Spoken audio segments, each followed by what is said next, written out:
The Whispers of the Willow. In the quiet village of Marnwood, there stood an ancient willow tree, its gnarled branches twisting and dipping into the river that ran along its roots.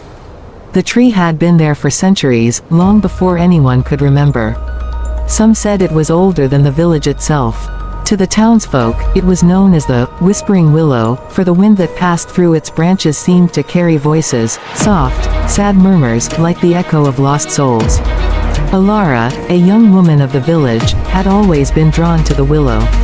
Her mother had died when she was a child, and since then, she had felt a strange connection to the tree.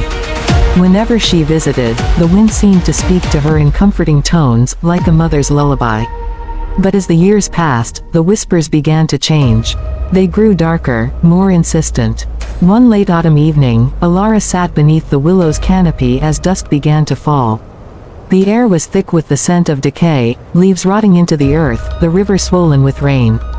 She had been coming here often lately, seeking solace, but this time something felt different. The whispers were louder, clearer, and they were calling her name. Alara. She stood up, startled. It wasn't the usual murmur of the wind. It was a voice, real and unmistakable. She looked around, but no one was there. The village was distant, only the sound of the river and the rustling leaves accompanied her. Alara, the voice came again, this time closer, more distinct. It sounded like her mother. Against her better judgment, Alara stepped toward the tree, her heart pounding. The whispers grew into a chorus, urging her forward. She reached out, her fingers brushing the rough bark of the willow, and in that moment, the world shifted.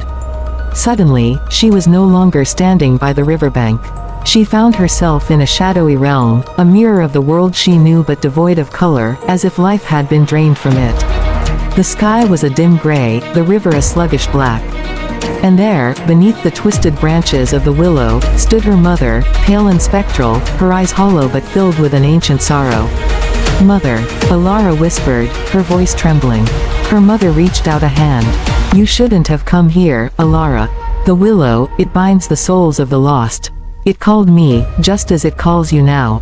Alara's heart raced. Why? Why does it call us? Her mother's face twisted in grief. The tree feeds on loss, on grief, and on death. It whispers to those who mourn, drawing them into its embrace. "I came here after I passed, hoping to see you again. But now I am trapped, as you will be if you do not leave." Alara felt the ground pulling at her feet, as if the earth itself wanted to swallow her. The whispers had turned into screams, the wind howling in fury. She tried to step back, but her legs wouldn't move. The willow's roots seemed to snake around her ankles, tightening with every second. "I don't want to stay," Alara cried, struggling against the force that held her. "I don't want to die." Her mother's ghostly form began to fade, her voice barely a whisper now. "Then run, Alara, run, and never come back." With all her strength, Alara tore herself free from the willow's grasp. She stumbled backward, gasping for breath as the world snapped back into focus. She was standing by the river again, the ancient tree looming over her, silent and still. The whispers were gone, the wind dead calm. Alara turned and fled, her heart racing as she left the willow behind. She never returned to the tree again. And though the village whispered stories of the Whispering Willow, for years to come, no one ever saw Alara near it.